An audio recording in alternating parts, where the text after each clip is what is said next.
Hello everyone, आप सब कैसे हो। आई होप आप लोग अच्छे होंगे। तो AIV 19 एग्ज़ाम की नोटिफिकेशन जल्द ही आने वाली है। तो आपको अगर AIV एक वन शॉट में ही क्लियर करना है तो आपको स्टडी स्टार्ट कर देनी चाहिए। तो AIV 19 एग्ज़ाम की प्रिपरेशन यहाँ पे चल रही है, जिसमें कि CPC के क्वेश्चन है वो हम कवर करवा रहे हैं। उसकी प्लेलिस्ट है, ठीक है, वहाँ पे जाके आप देख सकते हैं। ये पार्ट है 4 पार्ट अपलोड हो चुके हैं और ये LLB, BA LLB, APU, judiciary all exam के लिए सफिशियंट है, ठीक है। तो चलो हम वीडियो को स्टार्ट करते हैं। तो जो आज का जो पहला क्वेश्चन हमारा है, निम्नलिखित में से कौन सा कथन सही नहीं है, ठीक है। तो इसमें नहीं वाले जो क्वेश्चन होते हैं वो बहुत आते हैं। यहाँ पे इस टाइप के जब क्वेश्चन आते हैं तो थोड़ा सा कन्फ्यूज़न भी होती है और आपको समझ में नहीं आएगा कि कहाँ से दिया हुआ, क्योंकि ना तो यहाँ पे कोई ऑर्डर है, ना तो कोई रूल है, ना ही यहाँ पे सेक्शन है। तो आपको इस टाइप के क्वेश्चन थोड़े से समझने होंगे, तब उसका आंसर आपको देना होगा। ये हमारी डिफिनेशन है और डिफिनेशन हमारी सेक्शन 2 में आती है। तो ये देखना, यहाँ पे दिया हुआ धारा 2 और क्लॉज 2 में दिया हुआ डिक्री से अभिप्रेत, ठीक है। तो यहाँ पे देखना होगा, तीनों ऑप्शन यहाँ पे मिल जाएंगे और जो नहीं होगा वहाँ पे आपको टिक करना होगा।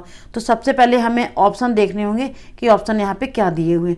तो ऑप्शन हमारा फर्स्ट है, डिक्री आंशिक रूप से प्रारंभिक और आंशिक रूप से अंतरिम हो सकती है।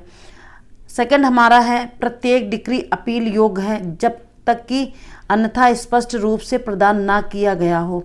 तीसरा ऑप्शन हमारा है, प्रत्येक आदेश जब तक अपील योग्य नहीं है तब तक कि संहिता में निर्दिष्ट न किया गया हो। फोर्थ ऑप्शन हमारा, डिक्री किसी न्यायालय का निर्णय है जबकि सिविल प्रक्रिया संहिता के तहत कोई आदेश किसी का निर्णय नहीं है। तो इसका जो राइट ऑप्शन है वो डी नंबर का, मतलब 4 ऑप्शन बिल्कुल राइट है। डिक्री किसी न्यायालय का निर्णय है जबकि सिविल प्रक्रिया संहिता के तहत कोई आदेश किसी न्यायालय का निर्णय नहीं है। क्वेश्चन हमारा नेक्स्ट है, AB के साथ कुछ वस्तुओं की खरीद के लिए अनुबंध करता है। अनुबंध दिल्ली में दर्ज किया गया है। माल को बम्बई में A को वितरित किया जाना था। माल की कीमत कलकत्ता में चुकानी जानी थी, जहां B रहता है और अपना व्यवसाय करता है। मुकदमा करने का स्थान, तो यहाँ पे देखिए दृष्टांत दिया हुआ है यहाँ पे, ठीक है। तो ये कौन सी धारा में है, ये धारा 20 है। वहाँ पे आपको दृष्टांत 2 दिए हुए हैं, ठीक है। कलकत्ता वाला भी दिया हुआ और एक शिमला वाला भी दिया हुआ। तो आप वहाँ पे देखना, डायरेक्ट में आपको मिलेगा, ठीक है। तो यहाँ पे ऑप्शन ए हमारा है दिल्ली, सेकंड हमारा है बॉम्बे, थर्ड हमारा है कलकत्ता और डी ऑप्शन है उपरोक्त। सेक्शन 20 के अकॉर्डिंग अन्य मुकदमे जहाँ स्थित किए जाएंगे जहाँ प्रतिवादी निवास करते हों, ठीक है, और यह कार्रवाई का कारण उत्पन्न होता हो, वहाँ पे आप मुकदमा डाल सकते हैं। दिल्ली में भी डाल सकते हैं, कलकत्ता में भी और बॉम्बे में भी, और डी ऑप्शन उपयुक्त सभी। तो डी ऑप्शन हमारा बिल्कुल राइट है, जहाँ पे प्रतिवादी रहता हो, ठीक है, दूसरी पार्टी, वहाँ पे आप मुकदमा कर सकते हैं। क्वेश्चन हमारा नेक्स्ट है, पुनर्न्याय के सिद्धांत के संबंध में निम्नलिखित में से कौन सा कथन सही नहीं है।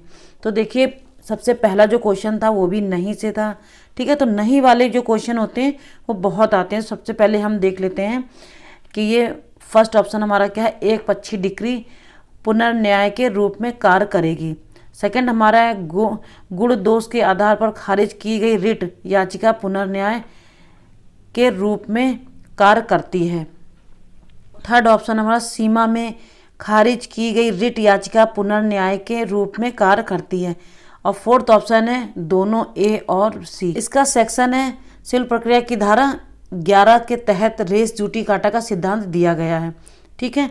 तो इसका उद्देश्य क्या है, रेस ड्यूटी काटा का सिद्धांत भारतीय सिविल प्रक्रिया कानून में एक मौलिक सिद्धांत है जो सिविल प्रक्रिया संहिता 1908 CPC की धारा 11 में निहित है।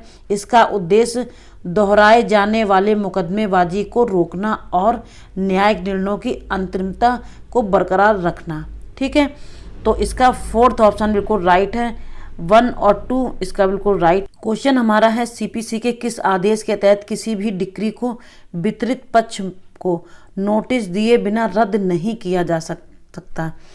तो आदेश हमारा 5 नियम 30 में, सेकंड ऑप्शन हमारा आदेश 4 नियम 13 में, थर्ड ऑप्शन हमारा है आदेश 6 नियम 10 में। फोर्थ ऑप्शन है आदेश 9 नियम 14 में। तो इसका जो राइट ऑप्शन है वो फोर्थ नंबर का बिल्कुल राइट ऑप्शन है, आदेश 9 नियम 14 में दिया गया है। आदेश 9 नियम 14 एक प्रतिवादी जो एक निगम है पर संबंध की सेवा से संबंधित है, ठीक है, आदेश 9 में, ठीक है। तो फोर्थ ऑप्शन बिल्कुल राइट इसका है। क्वेश्चन हमारा नेक्स्ट है, सिविल प्रक्रिया संहिता की निम्नलिखित में से कौन सी धारा अदालतों को सभी सिविल अदालतों में मुकदमा चलाने का आदेश देती है जब तक कि उसे प्रतिबंधित ना किया गया हो? तो ये कौन सी धारा में आता है, ठीक है। तो फर्स्ट ऑप्शन है धारा 5, सेकंड ऑप्शन है हमारा धारा 7, थर्ड ऑप्शन है धारा 13 और फोर्थ ऑप्शन धारा 9। तो ये हमारा है सीपीसी की धारा 9 से रिलेटेड है। धारा 9 कहती है कि अदालतें तब तक सभी सिविल मुकदमों की सुनवाई करेगी जब तक कि उन पर रोक न लगाई गई हो, ठीक है, सेक्शन 9 के अकॉर्डिंग है। क्वेश्चन हमारा नेक्स्ट है, एक आज्ञा पत्र के अधीन निर्णित ऋणी की संपत्ति की कुर्की जारी रह सकती है कितने माह तक? एक अधिकतम अवधि के लिए। तो इसका टाइम पीरियड पूछा गया है। तो ऑप्शन 1 हमारा है 1 माह तक, 2 हमारा है 2 माह तक, 3 हमारा 3 माह तक, 4 हमारा 6 माह तक। इसका जो राइट ऑप्शन है, इसका जो सेकंड ऑप्शन बिल्कुल राइट है, 2 माह तक की अवधि के लिए, ठीक है। तो नेक्स्ट क्वेश्चन देख लेते हैं। क्वेश्चन हमारा नेक्स्ट है, एक सिविल प्रक्रिया की अधिकारिता में कटौती करने हेतु इसे एक अन्य न्यायालय अधिकरण या प्राधिकरण को प्रदत्त करने हेतु सक्षम है। ऑप्शन ए हमारा विधायिका, बी ऑप्शन है उच्च न्यायालय, सी ऑप्शन है केंद्रीय सरकार, डी ऑप्शन है राज्य सरकार। तो कौन सक्षम होता है अधिकरण या प्राधिकरण को प्रदत्त करने हेतु?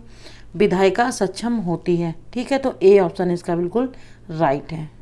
क्वेश्चन हमारा नेक्स्ट है, एक सिविल न्यायालय सिविल प्रकृति के मामले को ग्रहण करने, परीक्षण करने और निर्धारण करने के लिए सक्षम है, जिसके कुछ उदाहरण हैं।